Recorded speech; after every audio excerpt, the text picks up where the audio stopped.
It's time.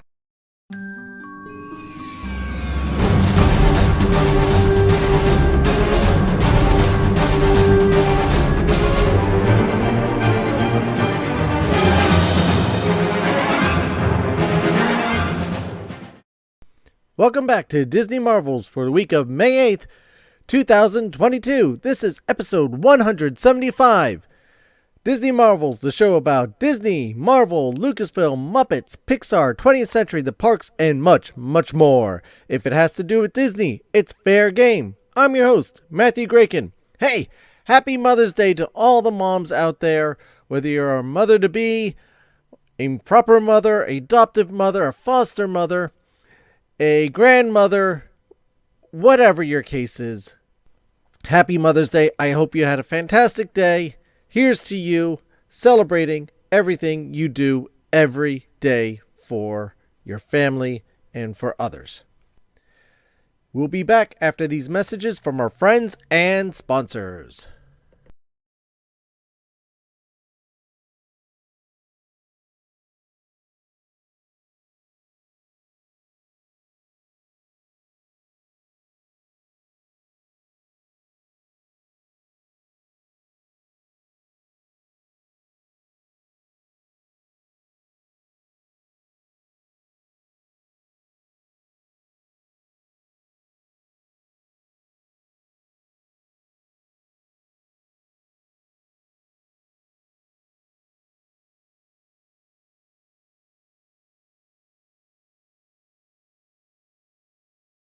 And now, on with the show.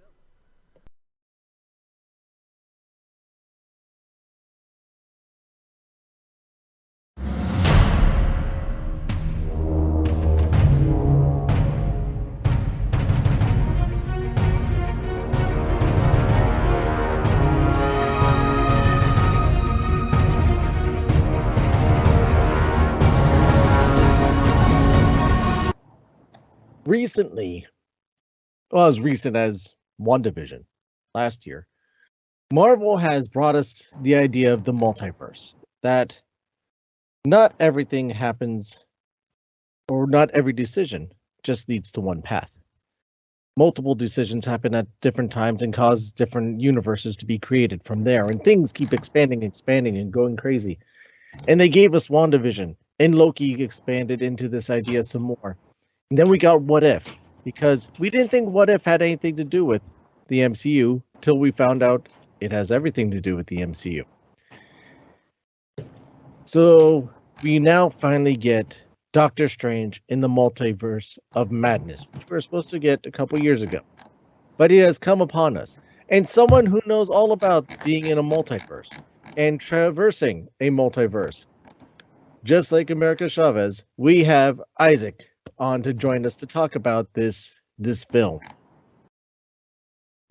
Hello, Isaac. Yeah, what's up,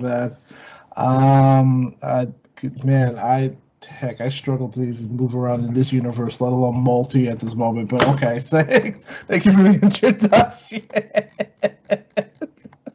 Appreciate it, man. No problem. No problem. Man. So yes, this is something that I think was originally supposed to be 21 that this movie was supposed to come out, and then of course because of COVID and everything, it had to get shut down and Yeah, pretty much. Yeah, I think this. Again, everybody knows a lot of the movement. A lot of Kevin Feige had to do a little bit of arranging due to the whole pandemic situation, though. But now we're here. With Doctor Strange 2, the Multiverse of Madness, man, and it kind of sat down and dropped. And you know what? To honestly get into it in terms of a film, I thought the film was a pretty good film. I thought it was a pretty decent film in terms of what I think in terms of the realm of what the MCU wanted to do. I think one of the interesting things about Phase 4, it seems like we're now starting to see more of the mature of the MCU, if that makes any sense to you, Matt. Because like I felt like phases 1, 2, and 3 was like phase 1 was like kindergarten, and then phase 2 and 3 you could almost say was kind of almost in between years of being lighthearted and colorful with all these big name, focusing more of the big superhero names. But now phase 4 is starting to head more into a little bit more mature territory, even maybe experimenting even a lot more darker themes and darker emotions and stuff, and focusing a lot on character development. I really do feel like a movie like that is the continuation of what we're seeing in phase 4. And you totally get that was kind of the introduction with both Doctor Strange and Wanda Maximoff's character, two individual characters, especially with Wanda Maximoff's character. In some ways, you could almost say this is more Wanda's movie than it is Strange's movie. I could totally agree with that. So yeah, if COVID aside, so if that didn't happen, this movie would have spun right off we'd had WandaVision, and then within a month or two we would have had Doctor Strange, and I think things will have lined up even better then. Correct. But it still worked for me. I think in some ways the passage of time made what Wanda's character was doing and stuff kind of a little more, gave it a little more weight to it. And we'll get into spoilers later. Right now we're going to stay on the spoiler-free end. Yeah, I thought it was all around a relatively solid film. Mm-hmm. Kim was a little confused by it, but unfortunately she had to step out for about 15 minutes, so she missed a chunk, and I think she probably missed some kind of key things, unfortunately. Yeah. So that's why she's not on with us tonight, because she initially was going to be joining us and talking about it. But she wasn't too keen on it. But like I said, I think she might have missed some important things. At 2 hours and 6 minutes, it's actually a very short movie for MCU. Yeah, I think that's very interesting to say. And originally, I know that Sam Raimi went out to talk about the idea that originally there was supposed to be a 2 hour and 40-minute cut of that film. And it's funny that you bring that up, because even though that I think the Multiverse of Madness, I think one of my issues too with the Multiverse of Madness and why I kind of gave it a grade that I'm about to give it to you, I think one of my issues was, and going back to the theme of maturity, I think this was also a testing ground to see how Disney would handle a more horror aspect, and maybe what levels or what boundaries would Disney be able to push it. Almost also the same level of like a show like Moon Knight. Hopefully we'll talk about that soon. But I think when I watched it almost felt like I was kind of hoping for a how Marvel would do horror movie, but instead it was still more Marvel with horror movie elements, if that makes kind of any sense a little bit. And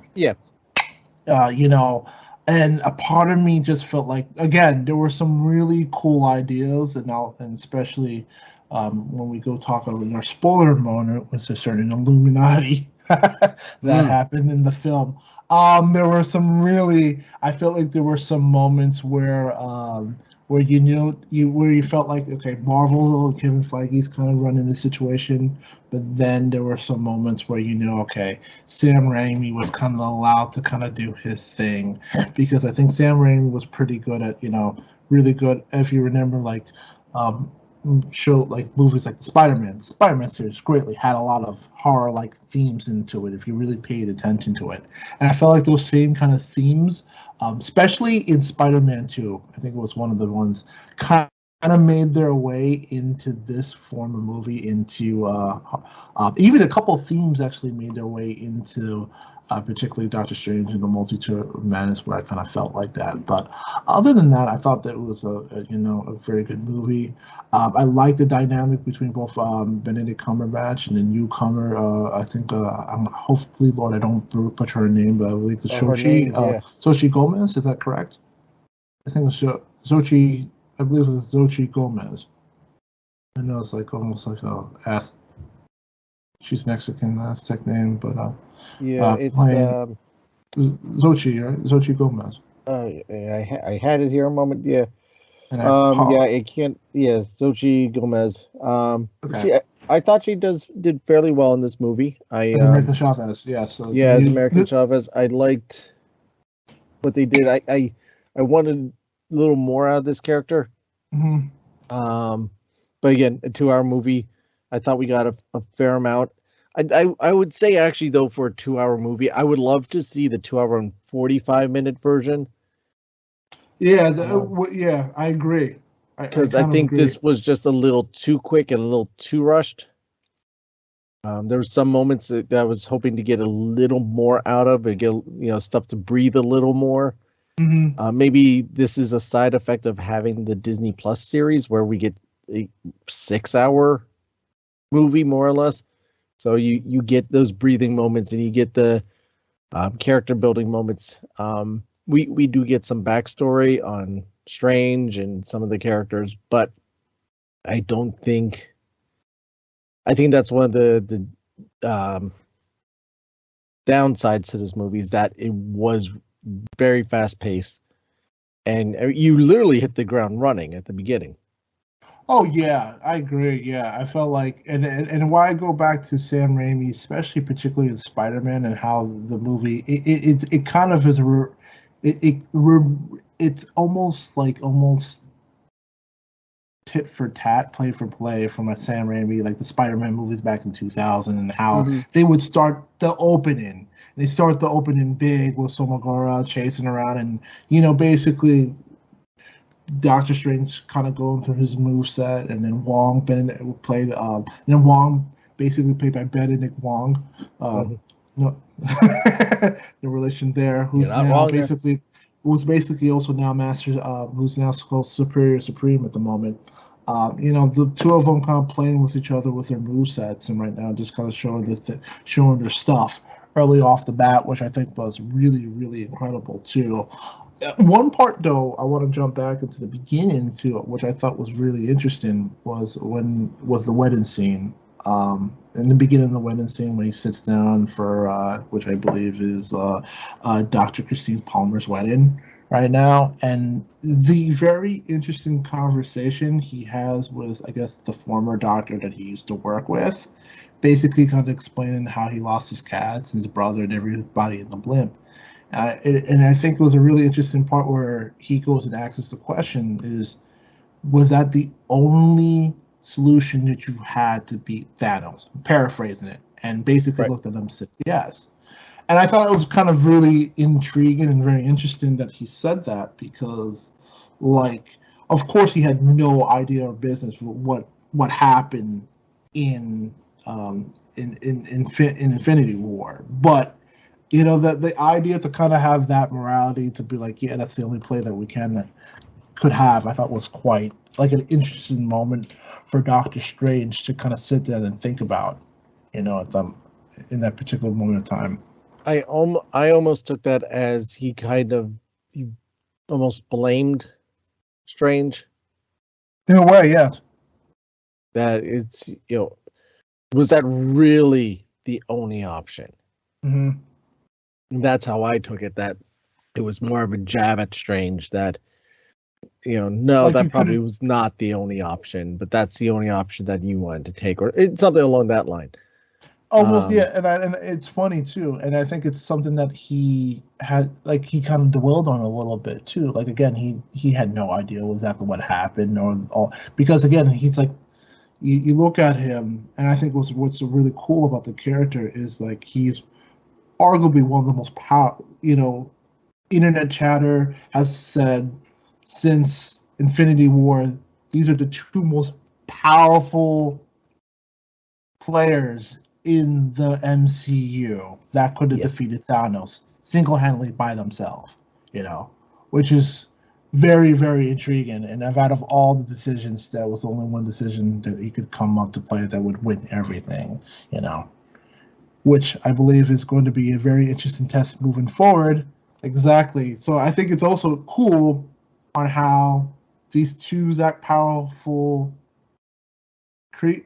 characters in the MCU are going to be the two that may end up facing off against each other in this film. Yeah. Yeah, it's well, that's not say too much right now. I'm not. No. But yeah, this movie actually culminates again, like you're saying, two of the most powerful MCU characters at this time, and maybe some others. And I'm like I said, I was hoping for some more breathing moments, but they really go into the ground running. Someone said to me on Friday, they saw it Thursday night, and they said, well, if you like Sam Raimi movies, you'll love this because that's how it's shot. Exactly. Yeah. And particularly if you like his more the stuff that's on the horror, the edgier ones. It's yeah, I know they're experimenting with the darker ends again, like you said, with this movie, with Moon Knight. We have Werewolf coming out in October for Halloween. We have Agatha and the House of Harkness also kind of being played down the road as well. Yeah. Yep. So that's, again, going to be much more the darker, much more the heavier tones, a little more scarier. And there were some moments that were, just fine, colorful, vibrant, fun moments. And then you do get some moments that are relatively creepy, and you could take it out of a number of different horror movies. Like what and I'm not a big horror movie, so I couldn't tell you all of them. I think The Ring is one of them. Is that the one where they're watching a videotape? That is correct. There is a Ring, yes. Ringu for a Japanese title. Yeah. So I think there was a few moments to me that seemed like they were out of that. So there is, if you're bringing little kids, my boys did okay through this movie. There was one or two times that they kind of shied away towards the end. But there were moments. There were moments. Oh yeah, there's some intense moments. It's not anything super graphic. I mean, there is some blood in this movie. There is some death of characters in this moment. Again, not getting into anything spoilerish. But so just to prepare yourself, if you're bringing younger ones, this is there is some tougher moments. Yeah, for PG-13, this is PG-13, correct? This is PG-13. Yeah, it's not off. Yeah, it's not. Yeah, of course. Yeah, mostly again, Marvel movies are not going to press into the realm PG-13. Yeah, and I kind of figured that Marvel was not going to press into the realm of R. Yeah, I think again there were a lot of, for the moments that do kind of go in the realm of horror, I think they were shot very, very well. Mm-hmm. To me personally, I do wish that, and I'm speaking to me, that I would have been very curious to see what this movie would have been under the A-rated R label, to see how far they would push certain things, just a little bit. But again, and I'm not going to sit here and say that it would make any difference. Not to say that I'm a guy that would want more blood or more gore or anything like that. But a part of me would have been a little curious to see what a movie like this would have been under the rated R label, and see those same scenes get maybe a little bit more of a, and maybe just a little extra push or an inch to see how that would have looked like under Sam Raimi's creative. I believe they were toying with the idea of making this the first MCU R movie. Mm-hmm. In the early stages, that was, I think, part of the idea, and they kind of walked that back for now. But you can tell they are really dipping their toes in that water and trying to, baby step their way to there.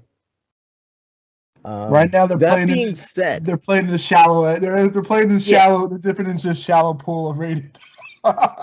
Exactly. That really, I think that's the way they're going to build up to some other things that they want to do, and have relatively in the works, early stages in the works, like a Deadpool 3 and that type of stuff. And Blade. Blade. And yeah, in Blade, and so that way it's not, head on. Wait, you went from clean and wholesome Captain America to Blade and Deadpool. So, so that I think we're just slowly building to that. But that being said, thinking about this movie, what is a little different than some of the more recent MCU stuff, the only things that I'd say you really need to watch beforehand, more or less, is WandaVision. Yes. What If? And Doctor Strange.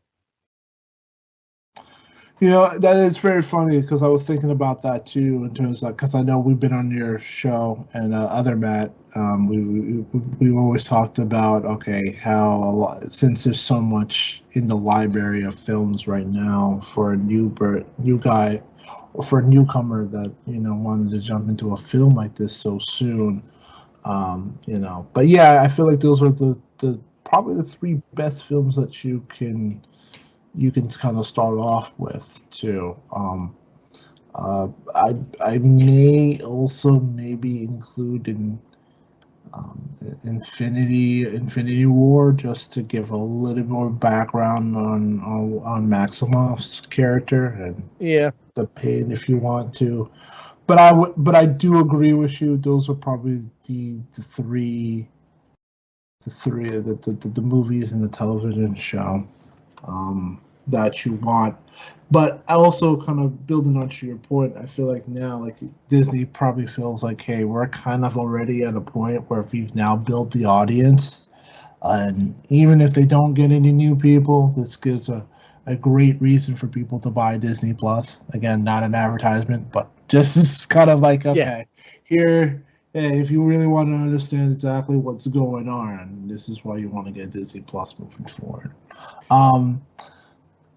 With that also being said, I think even though there were some really cool moments with certain characters, there are other characters that I also kind of did felt that were kind of thrown away, unfortunately. One of the bigger disappointments was the return of Mordo in this film. And the only reason why I say that in a particular way is how they handled this particular character. And I was a little disappointed in how they handled that character coming back, only because, it's not that character, if that makes pretty much any sense, in terms of how they handled it. It makes perfect sense. And again, I think this harkens back to saying that this was a rushed, the pacing felt rushed. Yeah. And only making a 2 hour and 6 minute movie. And I don't know if that's because Spider-Man No Way Home was 2 hours and 40 whatever minutes. So it was a much longer movie. 2 hours and 30 something. Mm-hmm. Yeah, it's like 2.5 hours for that movie. Where this one is, arguably half an hour shorter. Yeah. So that you could do a fair amount in that half an hour, and I think, to your point, that is a character and a character development that we really should have gotten some more of, and we didn't. That kind of whole segment there. Yeah. I think we should have delved into more and gotten more out of it, and we sadly didn't. Well, I think what's upsetting about that particular character, like you said, it's like, I don't think this is really spoiling it. Again, the character is brought out, but the problem is it's not that character from the first film. No, and it's weird which is how they try to explain because, that.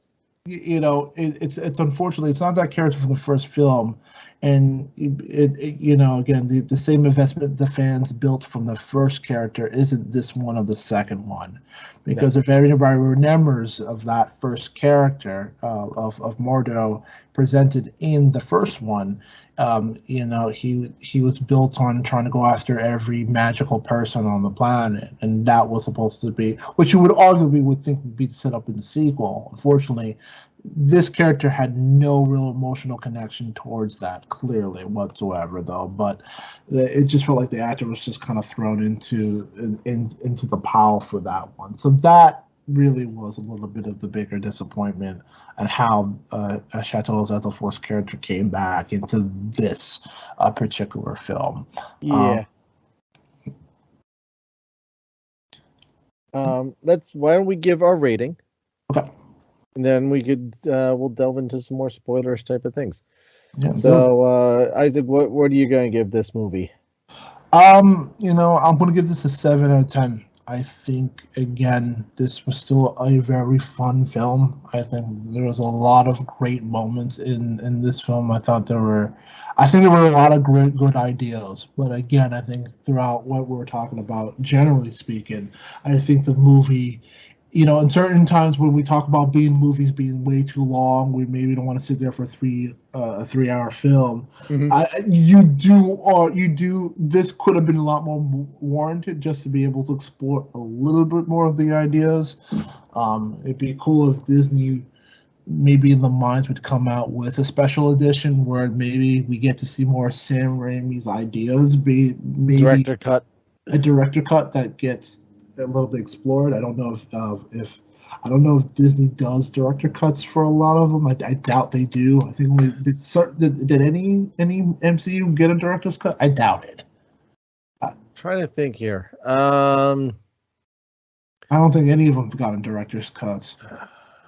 Off the top of my head, not at this time that I can think of.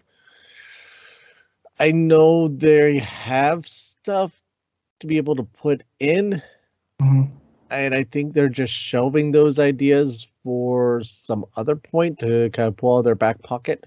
Maybe. Yeah, but I don't think there's any quote unquote director cut variations of an MCU movie that I know of. Yeah, not one I can think of right off the bat. So. No. Yeah, I think this movie... Or even like an extended edition. Yeah, I felt like this movie could use a lot of time, because there were a lot of cool moments and a lot of cool scenes that could have been expressed. There was a really cool battle, too, though, but I think we'll talk about that in the spoilers, that involved music, which was intriguing. Other than that, I think it was, I think this movie could have used a lot more time, a lot more exploring through that.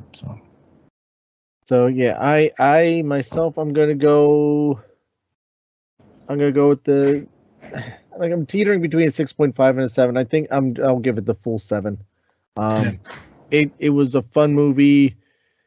It's enjoyable. It's like mid-pack for me. It's not on the low end. It's not definitely not on the high end. I want to say it's like an Ant-Man to me. Okay. We are an Ant-Man. It's or Ant-Man and the Wasp. It's a fun movie. It tells a story. You get some cool special effects. You get some cool battles. You get some things that could have big payoffs down the road, particularly some introductories of characters. But it's overall, does it affect the MCU much? Not that we're aware of yet. So yeah, it's I think a good solid 7, which is what I gave Ant-Man. So that makes sense to me. I like that. 7. 7 sounds good. No. All right, and on that note, if you haven't seen Doctor Strange in the Multiverse of Madness, please pause your recording here and go see the movie. And when you've seen the movie, come back and we can continue our discussion. And we will be moving forward at this point for a more spoiler felt Doctor Strange in the Multiverse of Madness discussion. Insert sound effect here. Or disclaimer here. All right, sir. And on that note, the battle that you just mentioned was one of my favorite scenes. Okay. Oh man. So let's before we even talk about that, I think one of the things that I really do enjoyed about, the talk about between I do enjoy first of all, I think it was a great choice to make Elizabeth Olsen's Wanda Maximoff the villain of this series. I want to actually, and I think it honestly, actually, well, before I even bring it, what's your opinion of them going that direction? It makes perfect sense, especially with how WandaVision ended up, and she had the dark hold, and you could see the wheels turning in her head, and where we left that character at the end of WandaVision. Makes perfect sense. Yeah. And in case if anyone is wondering, no, she's not dead. Yes, she's coming back. And I can say this with absolute certainty because she just signed a 5-year contract with Disney. Not a 5-movie deal. 5 years for as much as they want to throw her into. So we will be seeing a lot more. We'll definitely will. That was Wanda. Not exactly the way that they ended off. Also, if you do pay attention to how she died, it's kind of, and the reason why I brought this up with Sam Raimi Spider-Man 2, if you pay attention, if you put those two movies together, they're beat for beat on exactly between Dr. Octopus's character and Wanda Maximoff's character. Line them up beat for beat, and they're just changed around a little bit, and you'll see exactly character that was good, then gets corrupted, then does some bad things, then realizes the problem of his ways, and then sacrifices himself to save. True. Yep. Well, you get a little more of the arch in Spider-Man, where this one you hit the ground running with her being bad. I mean, they give you the illusion for 5 minutes, and then Strange goes, "Wait a second." She's like, I never see. Where did we? I've heard that line before and some stuff like, you never told me the name. That's played off in some other movies too. I've heard that line before. Basically, she's like, it's like, wait, I never told you that. I never told you the name of the kid or anything. I think I never told you the name of the child. And basically, that's kind of where you thought the person that we thought was going to be your ally is actually your main baddie of the film. And everything that was gorgeous turns to death. And that's pretty much how everything kind of starts. And I think this was also really cool. Another thing that was also cool about this film is that we got to see Wanda Maximoff at her best. Wanda Maximoff wrecking house is the best Wanda Maximoff in anything right now in the MCU. If anyone had any question about the strength of this character, they displayed it's on full display in this film, and it was good. It was fantastic. Like this is how you put her up to tit for tat with Doctor Strange. And you can make the argument that it kind of put Doctor Strange on his back heels because he was running away from her throughout this entire film. She's a scary person. I mean, an incredibly scary person. And I also, going back to one thing, I know we're bouncing back and forth. I know a lot of fans might feel a little disappointed with the fact that she was the bad guy of this film, though. But I kind of do give Marvel almost I don't want to say, basically the gumption to be able to make that decision because of how popular she is with a lot of fans out there and how they see her as more as a hero, while the comics have really displayed her more as an anti-hero throughout her entire, her presence. She's sometimes good, she sometimes can waver and just kind of doing things her own way because she has the power to wipe out reality and stuff like that. And also, what makes her character very interesting is even if you were to remove the fact that she is one of the most powerful characters on the MCU, just the fact that she lost her kids, and if you were just simply a mother who lost her kids that suddenly had the power to try to bring them back or try to figure out, you would be a little bit tempted to try it yourself, So you can understand her grief and her pain going throughout this entire film of just simply just wanting her kids. Like, she even said it in the film that she could rewrite. I could sit there and rewrite reality whenever time I want, but I just want my children back. Right. And as a parent, if you lost your kids and you discovered that there was a way to bring them back, wouldn't you do that? Or Of course. or not even would you do that, you would consider it. Even if it was for the briefest of moments, you would definitely consider it. And this takes it to that much further. Yeah. And it's almost the same presence. Let's go back to another movie. Spider-Man Into the Spider-Verse is the whole premise behind that. Kingpin is trying to bring back his family. And that's what Wanda's doing here. And I think that's what makes her, bears in the wild. Yeah, they're dangerous. They're scary creatures. You give them their distance, they're fine. But you get between a mother bear and its cubs, and you're done. Yeah. That is something you do not do. And in reality, you do not get between a mother and her children, because the instinct and urge right there is just pure protection and pure, you don't mess with my kid.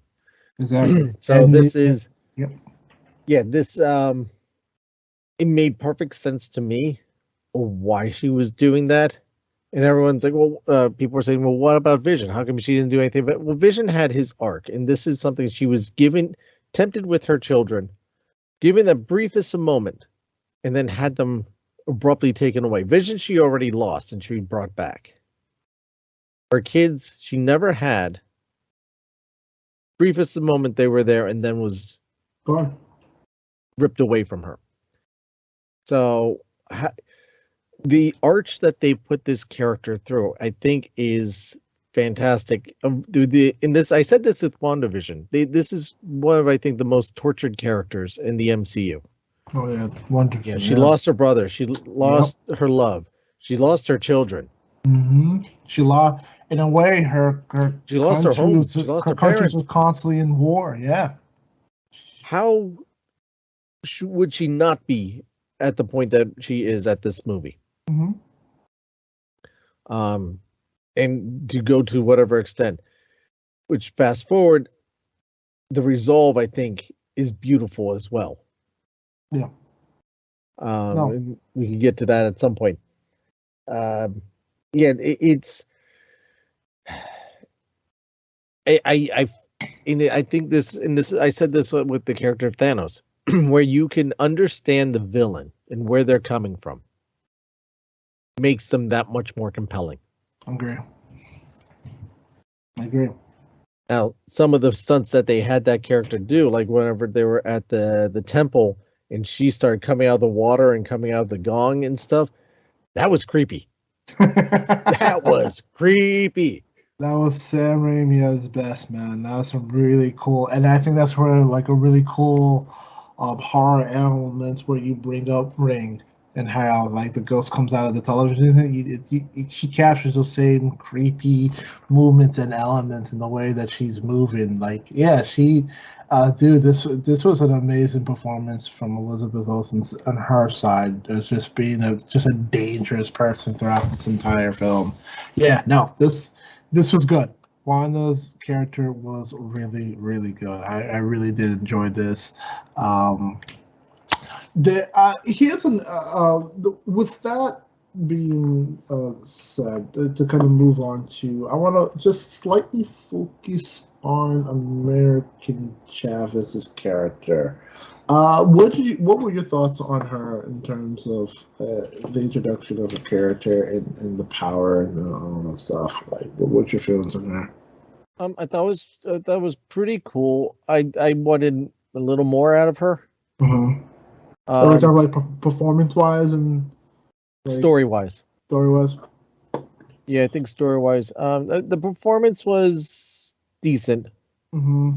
I mean, she wasn't pulling any, like Oscar worthy performances, but no one was.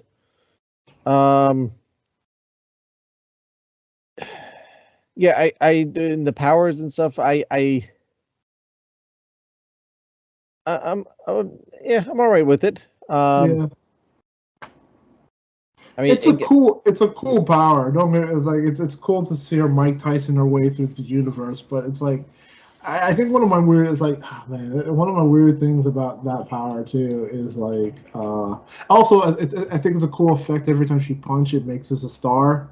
Even when a certain spot or where they get trapped, she punches a star, which I think was pretty dope. I think my issue. I think my a little bit of a weird plot hole ish moment is like actually it's not, yeah it is a plot hole. I think what was kind of thrown away was what were they chasing throughout the entire film. It was not the Book of the Dark. It was the opposite of the Book of the Darkhold. Yeah, the light hold or something like that. Yeah, it was something like that. I mean, people will correct us correctly, but yeah, it became a that basically became like a throwaway plot device at the end. Like it was not important. It really was not important. Weirdly enough, the end, like you said, it really had no purpose. No, it didn't. It was a MacGuffin. It really was just basically for like especially for like the final battle in that film. What really was just to kind of basically for Doctor Strange to kind of pull out another character just to simply have a pep talk, like a coach talk, like coach speaks, mm-hmm. Like kind of like, hey, basically kind of like you had the power all along. You were the one directing us. Like something really corny. It was kind of a corny moment. I was sitting there like really you went to so like what was the whole point of the whole? Which kind of was the like again what was the whole point of that plot device for her that character to have zombified Doctor Strange just for that moment. Just for a coach talk, like, hey, let me put you to the side, kid, and let you know what's happened in America. So that to me was a little bit of a weird throwaway. It just to kind of set the stage up for the end and finale of that. But yeah, that was just kind of my weird throwaway on that. I felt like that would be kind of one of my weaker moments on that film. With that being said, do you want to talk about the Illuminati, or you want to speak something else before we get into that? While we're on Chavez, I have here from the Ultimate Character Guide. Okay. To the Avengers. Was raised in a utopian reality, also known as Miss America in the comics. Left her home to become a superhero, traveling across the dimensions to help others. She came to Earth after meeting a young Loki and, not trusting the Norse god of mischief, kept a protective eye on Loki's teammates in the Young Avengers. Super strong with an array of amazing powers, Miss America is a superhero with an attitude, loyal to her friends, and trouble for supervillains across the multiverse. Her powers are superhuman strength and durability. She can fly. She can kick open gateways between dimensions, allowing her to travel easily through different realities. She punches her way through realities. The Young Avengers, Runaways, and Teen Brigade. Yeah, like yeah, and I know in the comic book she teams up with both Wickham and what's the speedster, the young speedster, along with Kate Bishop, um, Mhm. Kate Bishop and the other Green Light character that's also in there. I kind of totally forget. That's one of the teams I know that she's affiliated with. Again, but again, this is a little bit different now that at the end of the day, like she's in the MCU. I don't know exactly how that's gonna. Now, again, we've now had basically, if you think about it, 4 of these characters have already been introduced into the MCU already. Yeah. At this point, the last one was the 4th character. The green one was not introduced yet, but the other 4 have been throughout the course of that. So I don't know if there's anything that's going to come of that. I doubt it. I don't know due to the different age differences between. I know it's the 2 kids, although you could argue those kids don't exist, so they can easily age them up eventually if they wanted to. And then I don't know how they would either bringing like a kid Loki into that group, but. But at the end of the day, again, I don't know what MCU's plans are moving forward of either doing a Young Brigade version of that though. But Well, yeah, yeah, Kid Loki and in Loki. Loki, yeah, So, yeah, it's Kid we just Loki, Kate have. Bishop, and then Wickham and what's the speedster? What's the speedster's name? I don't remember, but yeah, Uh, I think they're gearing up for a Young Avengers type of deal because now we have Ms. Marvel coming out next month, and then Ironheart is ramping up production for next year. Year after I that, believe soon. soon because there talk about isn't one Wakanda Forever coming out by the end of this year? And she shows up in that. Yeah, so Yep. that would honestly make sense. And there is also another character from, if you remember, Captain Falcon and the Winter Soldier, Isaiah Bradley's grandson is also an Avenger. Mm-hmm. So basically, if they are going to go that route, the pieces are already been laid out and set throughout the multiverse. So you've already seen these characters already. If they want to play with that in their realm, yeah. So Yeah, we got. Let's see here. I don't have a date for Ironheart yet on IMDb. You got a number of things, possibilities in different directions where things could be going with this. But I enjoyed what they gave us of her character. yeah. And then the Illuminati, I felt was a little too. I wanted to spend more time with that group.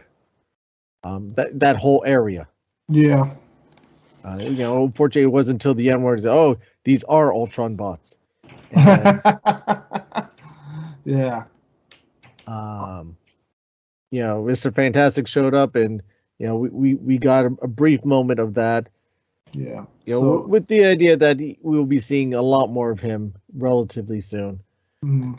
And then Professor X finally shows up at the late for the meeting. I am, Not no, but you have no, but you're underplaying that.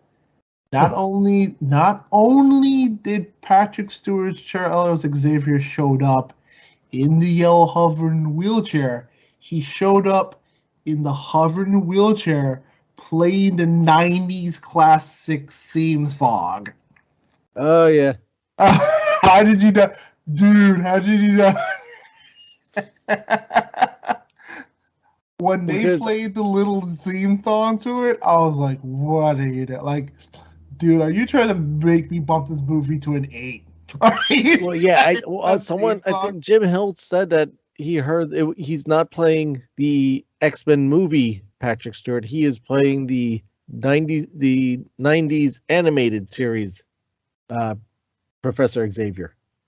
Really, is that why they played the little thing to it too as well? Na-na-na-na-na. Yeah. So I was like, oh my god, are you serious? Um, I didn't hear that because there was, unlike Spider-Man, a lot of people were clapping in this movie.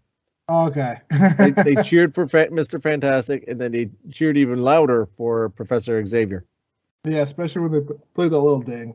You know what? And let's actually kind of talk about the actors that were actually that kind of came back in the Illuminati. I think we clearly the characters that definitely came back were one Peggy Carter, who everybody knows was Captain Carter in What If. And We found fantastic to see her. which was great to see her. And we also had Captain Marvel, which I think was a really the Captain. I think we also had Captain Marvel's character come back as well from the first film, right? Is that? I was trying to. That's Lashana Lynch. She came back as Maria Rambo. Uh-huh. Marshawn Lynch came back as Maria Rambo for that film, which was pretty cool. Another character. Who else? Who else was that? So it was her. There was another character, Black Bolt. Black Bolt. Yep. I had explained to my daughter who that was Black from the. Bolt was actually. Here's the funny thing about Black Bolt. You know who you know who the actor is, right? No, I didn't see who the actor was behind the mask. That is Anson Mount, who is currently on the new Star Trek, I think, new Discovery show that's coming out. Okay. What's great about what they did is he's actually the same actor that actually played in the Inhumans Humans. 2017 show. I was wondering about that. Yeah. So they did. So the fact that again, now this is a completely different multi-universe version of it. This is a more comic accurate version of him. But the fact that we're able to bring that character, bring him back for that, I thought was pretty telling. And then everybody knows the gentleman for The Office. What was it, Patrick? Patrick Stewart. No, not Patrick Stewart. Yeah, but Kaczynski, yes. Yeah, thank you. Yes. He came back to play, which everybody was hoping that he eventually actually be the one to play Reed Richards. So you basically know what that means, right, Matt? They already have his wife, Emily Blunt, under Disney already. Yeah, Jim was talking about the other day on his show. Not only are they courting him to be Mr. Fantastic, giving him the directorial reins for Fantastic Four, and hey, why don't you bring your wife over to play Sue Reed? This has been the most Reddit requested fan casting for the longest period of time. So It's clear that they've been listening to a lot of the fan base in MCU that they wanted those two to play those particular characters for a very, very long time. So, and here is, and it will, but with that being said, I do have a little bit of a pet peeve exactly with the whole multiverse thing about what they just did and bringing these characters in. I do feel like now that they went this way, I do feel like I don't know if this opens up. Hopefully, it doesn't open up lazy writing, if you know what I mean, in terms of the way that instead we can just. Now we kind of have the liberty we can kind of get rid of certain characters and bring certain people back because now, now that death isn't really, there's no, death doesn't really hold any kind of weight. Hopefully in the next, in phase 4, I'm a little concerned about that now that they've now introduced these characters, like they introduced a Reed Richards moving forward. Granted, that's not it's not 616 Reed Richards. No, it's 813 Reed Richards. Exactly. But the fact that, they can introduce characters and kill them off and bring them off easy as their whim. I just hope that doesn't become an excuse of a lazy writing trope. That's what I'm worried about moving forward. I would think not, but you never know. Yeah. But I wouldn't think that this is a direction that they would go in, because that's something they've always been fairly sturdy about. Because I mean, it's the comic books. You could always bring somebody back for one way or another. Yeah. You threw a normal human off a moving train into the icy waters and brought him back with a cybernetic arm, but there was justification along the way and everything like that. So Well, that's a little different. This is I'm talking about like writing writing the actor out, and then okay, here's a new, here's a new actor coming back. Like hey, I don't want to see like Tony, like say Robert Downey Jr. Like how important that death was in terms of of moving forward, and then all of a sudden there's a multi-universe Robert Downey Jr. coming back out there, in terms of the play of the character and stuff like that. Hey, to your point, I'm glad you brought that up. That was not in the movie. Everyone swore up and down. Oh, look, we have pictures of Tom Cruise on the set. Yeah. I'm like, I didn't buy into that.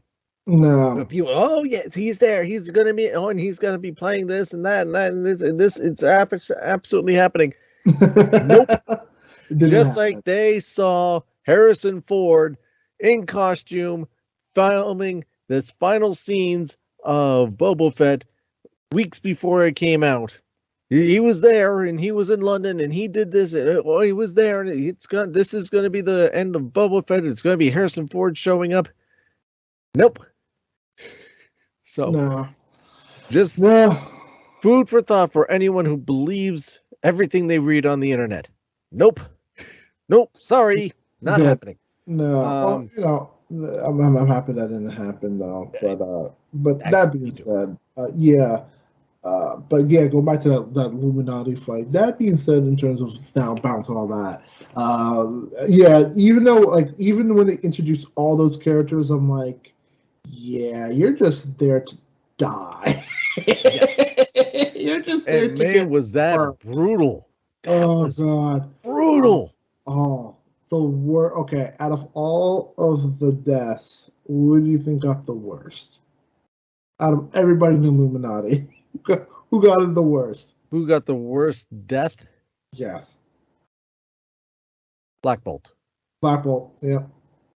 That's brutal. That was she took his mouth away. He gasped, and it was enough of a sound to explode his brain. Dude, but you actually see his head cave in.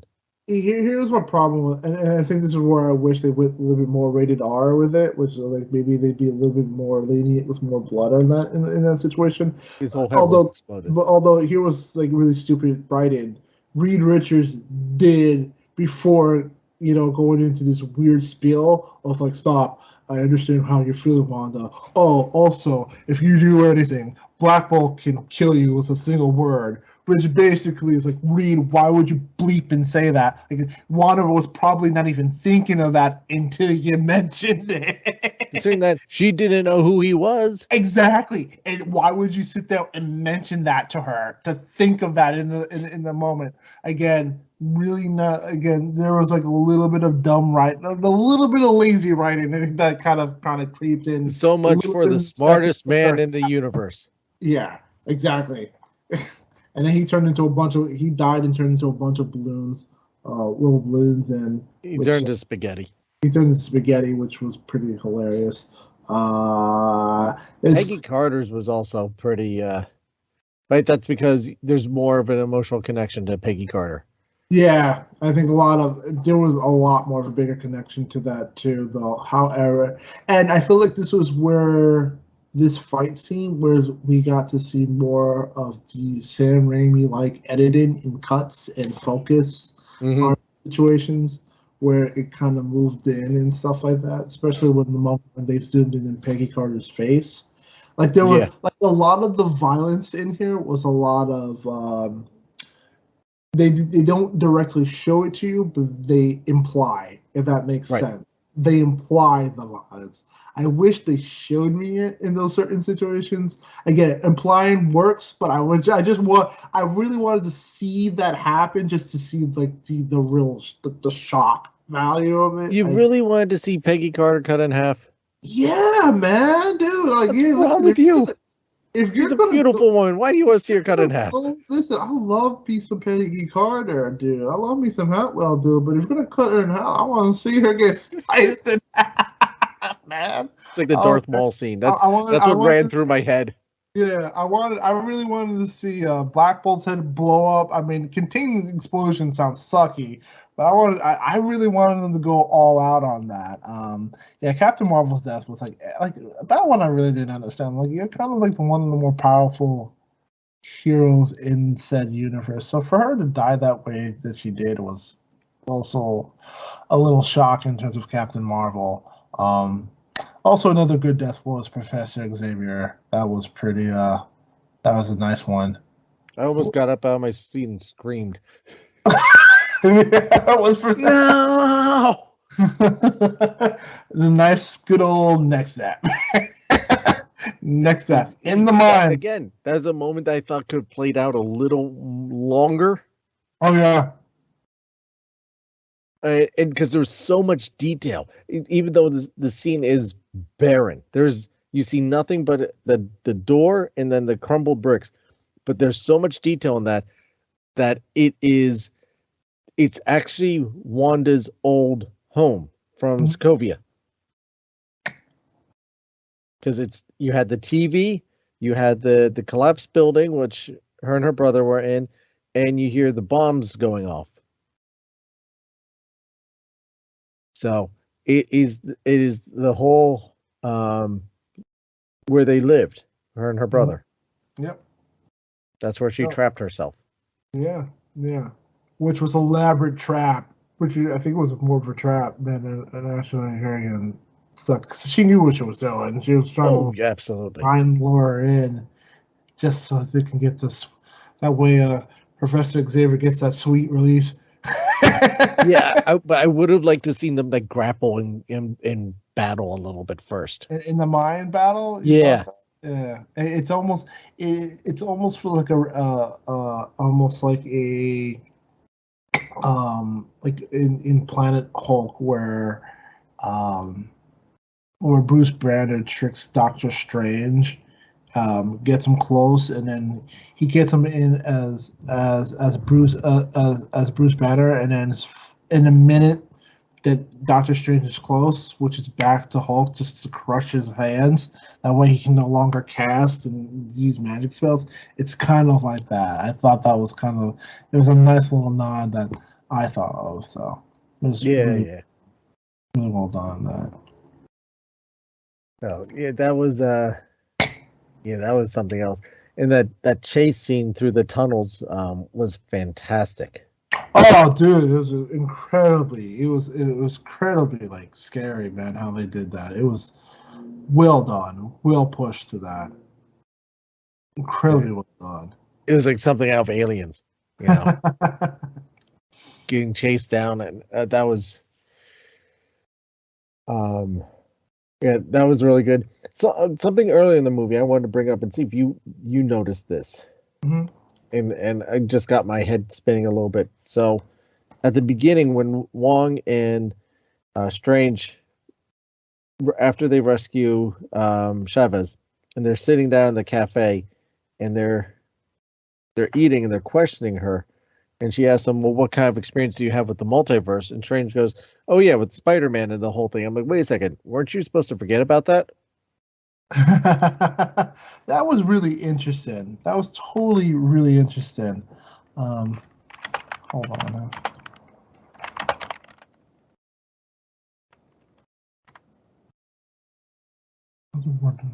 Yeah, it's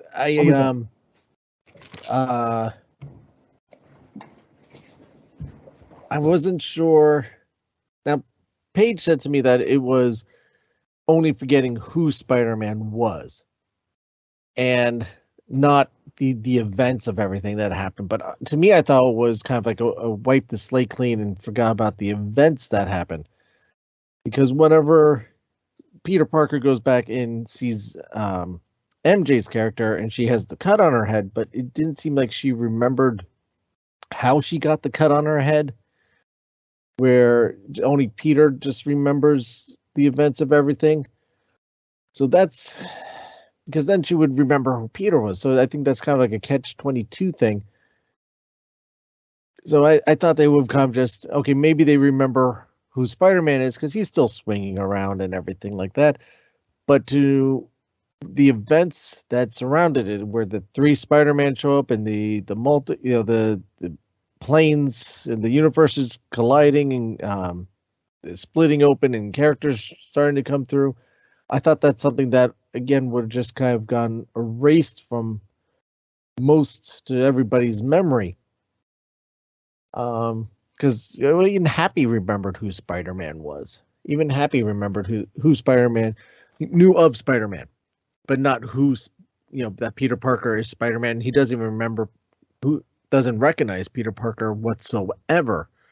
But you don't ever get a sense of, do they remember the events, and not just Peter Parker, but they remember the events of the movie and the villains coming through and the having to battle the villains, or it all becomes kind of this weird blur and unknown that happens.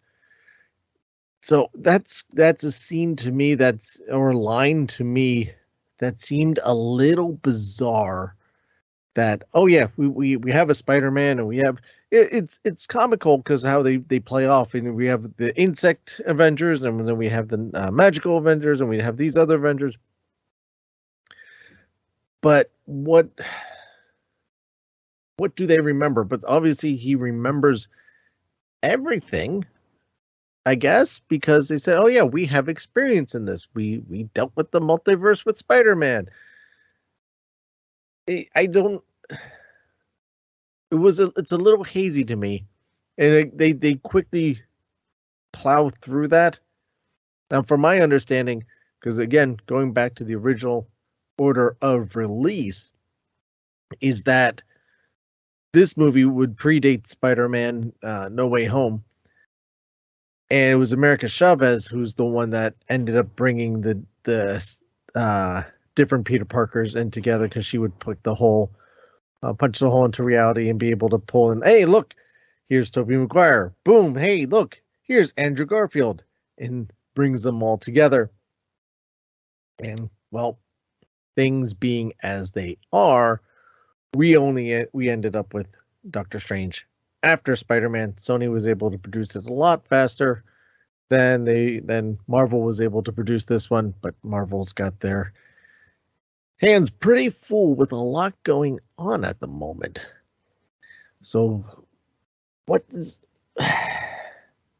so I mean, I'm probably reading too much into that part, but it's it was just something that kind of made me question. One of those moments like, wait a second here. But that leads into more other interesting moments. Again, you have the aliens from the What If Doctor Strange episode. They're popping up in this, which makes it important. You get the zombies. It's not the zombies from What If. It's not those zombies, but you still again get a taste of Marvel zombies in the MCU, just like you did in Spider-Man Far From Home. You had the brief flash of zombie Iron Man, and now you get a lot more of the zombie Doctor Strange, which is kind of disturbing. And it was something else. But yeah, I mean, as far as that throwaway line of, oh yeah, I remember those. I remember we have experience with the multiverse. It was from Spider-Man. Like I said, I thought they forgot all that.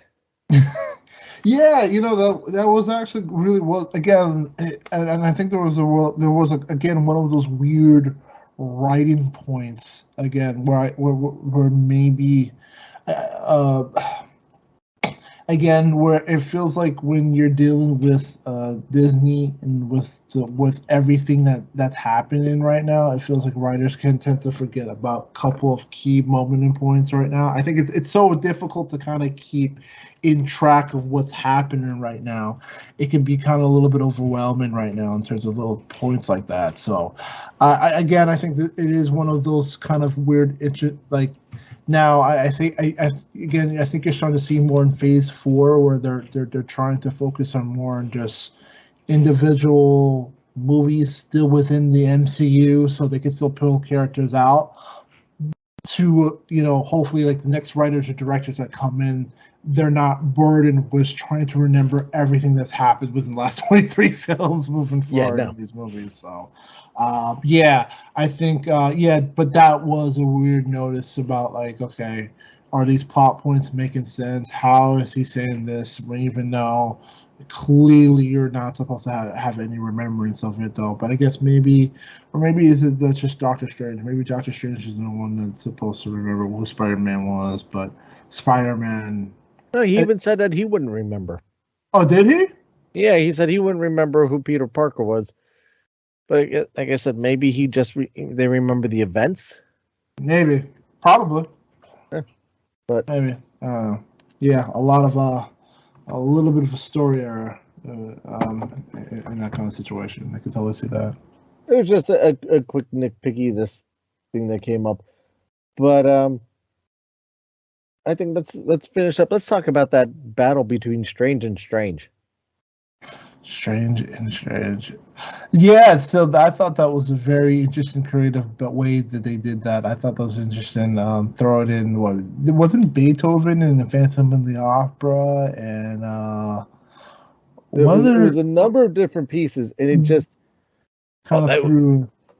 I think that was a brilliant idea. Like, okay, let's have them. Oh, he could turn the notes into weapons, but let's have the notes actually play the notes out to the piece as it all happens. And I thought that was genius.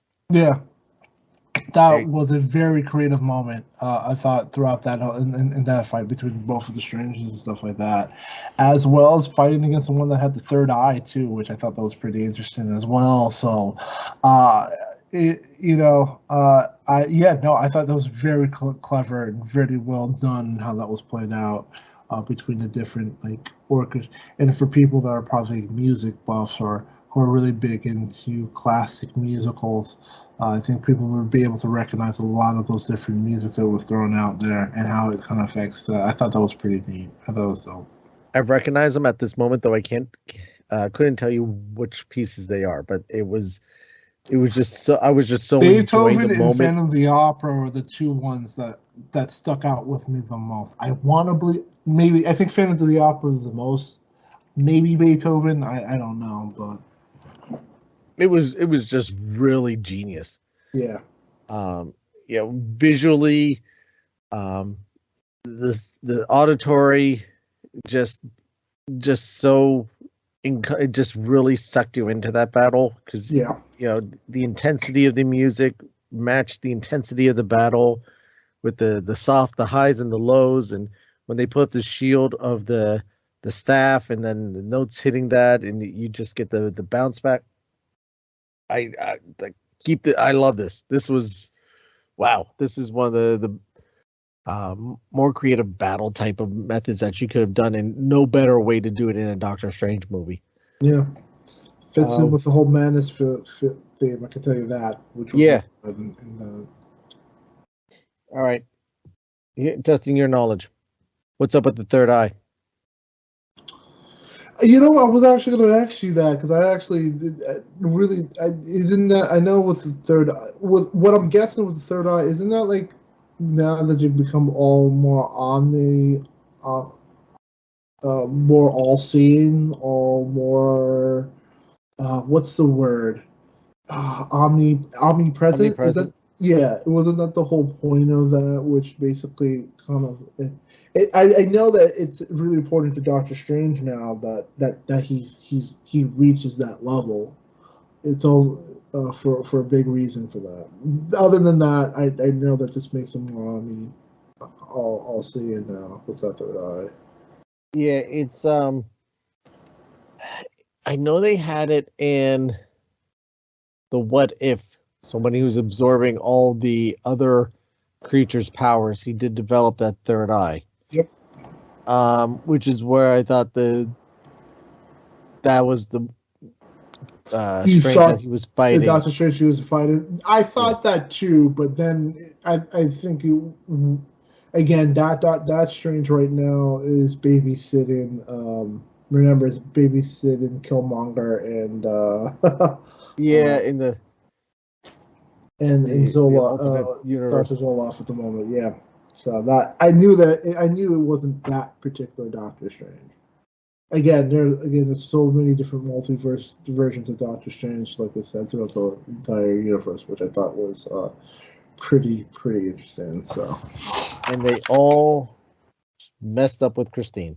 yep, they If there's all one consistent, they all blew it with the girl. although you remember the other Doctor Strange and Wanda basically watched her die. Yeah, That's yeah, that's rough. yeah, that one's rough. But So, but yeah,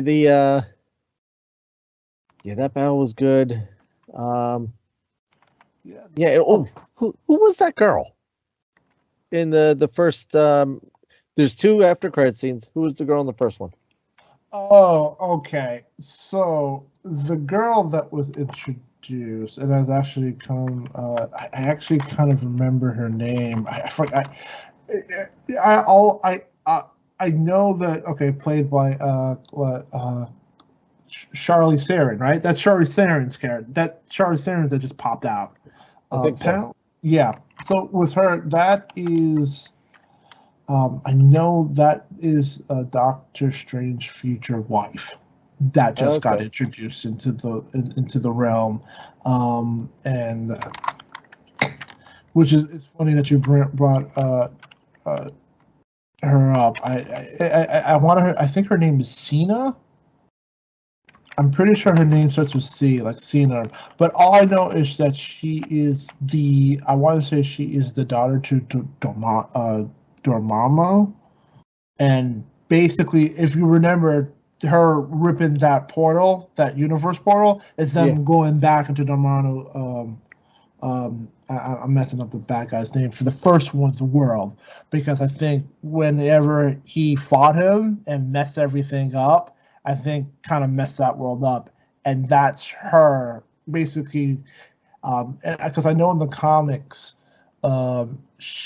he sends her to find Doctor Strange to help him take care of the world. Basically, I think his world's being overrun again, and she seeks help from her in that way. So that I know pretty much. Um, that's all I kind of know. But yeah, her name is Dr. Sela Strange, and again, which is going to be played by Charlize Theron moving forward as her new character. So yeah, that's pretty much it. That's pretty much what's setting up for Doctor Strange, the third movie moving forward. But Okay. that is her wife. That becomes her future wife. Okay. All right. And she becomes just as powerful as Doctor Strange. So there's going to be a lot of sorcerers basically going to be pretty much lapping Doctor Strange pretty soon, and she's one of those sorcerers. Nice. Nice. All Yeah, right. Doctor Steel Strange. So, yeah, and also we also got a Bruce Campbell guest appearance. A lot of people are hoping that maybe Bruce Campbell would have been one of the multiverse doctors. Instead, unfortunately, he ends up becoming a merchant in other future New York, and Pizza just guy. a pizza guy who gets pizza balls, which But actually looks like a really cool idea. I could go for some of those. Yeah, that looks pretty cool. Also, I do like the play with worlds, like where red means go and green really means stop. Like, I always thought, I don't know if you ever had those weird ideas and thoughts about that, like what an alternate universe would be. going in and stuff like that. Like, okay, maybe walking backwards, like maybe like almost like yes means no and no means yes, like those little things like that. I thought that it's like, yeah, that's kind of clever. That I would think that Switch up some opposites. Like where Chavez is like, oh, you're the only universe that you actually have to pay for food. Hey, you have to pay for that. Oh, I guess this universe too. So yeah, started playing universe. They had to play that. Also, like the concept of the idea that your dreams could be actually a path, just you seeing another you in another multi-universe, which I thought was pretty interesting. That was an interesting concept, and I liked where they went with that because it helped play parts of the movie play out. Yeah. You're the guy that you just mentioned. Of course, he gets the last word of the movie.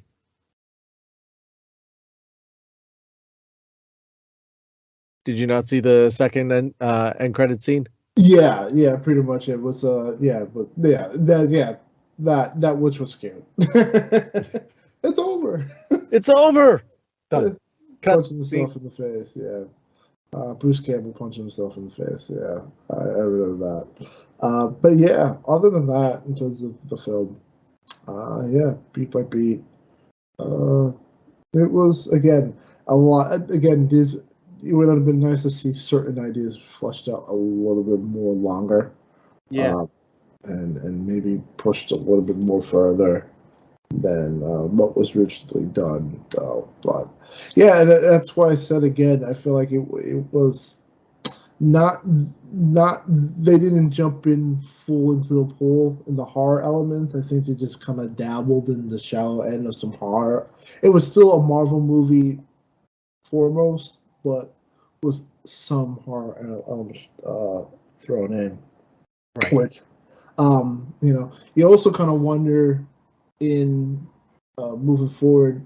Remember, the original director left because originally he wanted it to be more horror than I think what we got now, which I thought was very interesting. So, yes, like I said, they were initially going for that R rating, and and then they split because of creating differences. Yeah, the good old quotations, everybody creative differences. So I think he really wanted to push for that R rating, and I think, which is another reason why I was like, like I said, I wish this would have been the movie just to kind of see what Marvel would look like under the realms. If this was a movie that you want to test that ground, I thought this would have been the best movie to do it. But I and it also kind of, I don't want to say worries me, but yeah, that hopefully they I understand that it was PG-13. This is still going to be their bread and the butter. They might not dip much into the radar, but that I was kind of hoping for a radar film. But, yeah, and like I said, I think we will get there one day. I just don't think they're really taking the baby steps. I don't think they're there just yet. Yeah. Okay. Yeah. No, I think that's good. I mean, anything else you want to bring up quickly about it, or? That's pretty much it, man. All right. Well, thank you very much, and let us know what you guys think out there in the podcast world. What did you think of Doctor Strange and the Multiverse of Madness? There's a lot of madness going on, and Isaac, thank you for navigating it with me.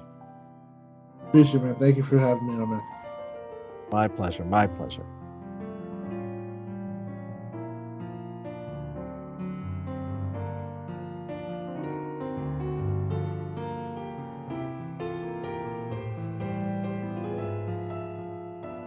Thank you again, Isaac, for joining us this week.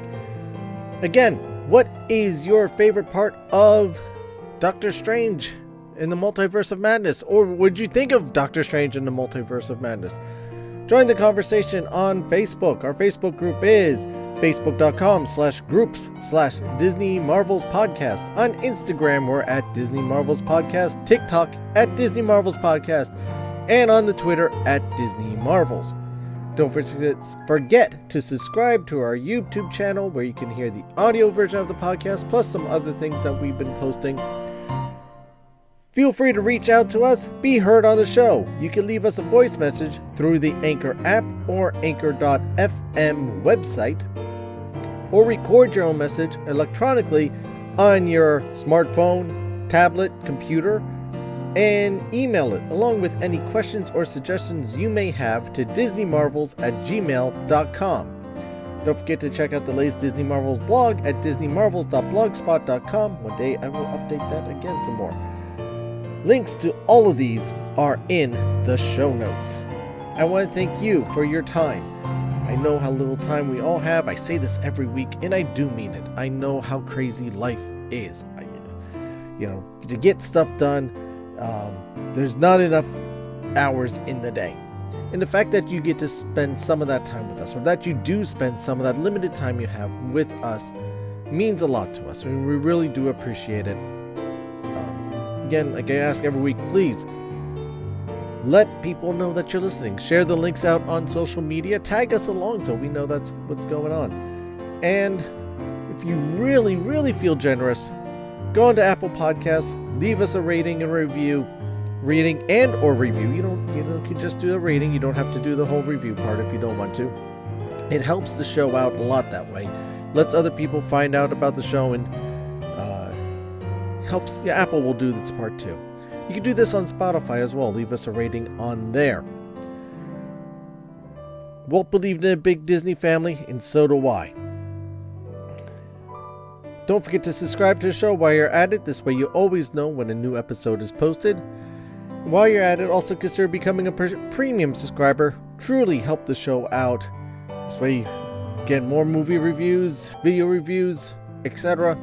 You can do this over at anchor.fm/DisneyMarvels/support or find our Patreon page. Or you can also check out our merchandise shop where you can get yourself some really cool Disney Marvel stuff there. Shirts, hoodies, what have you. I wear my shirt and hoodie all the time. Very comfortable, hard wearing, had it for several years now, still looks great.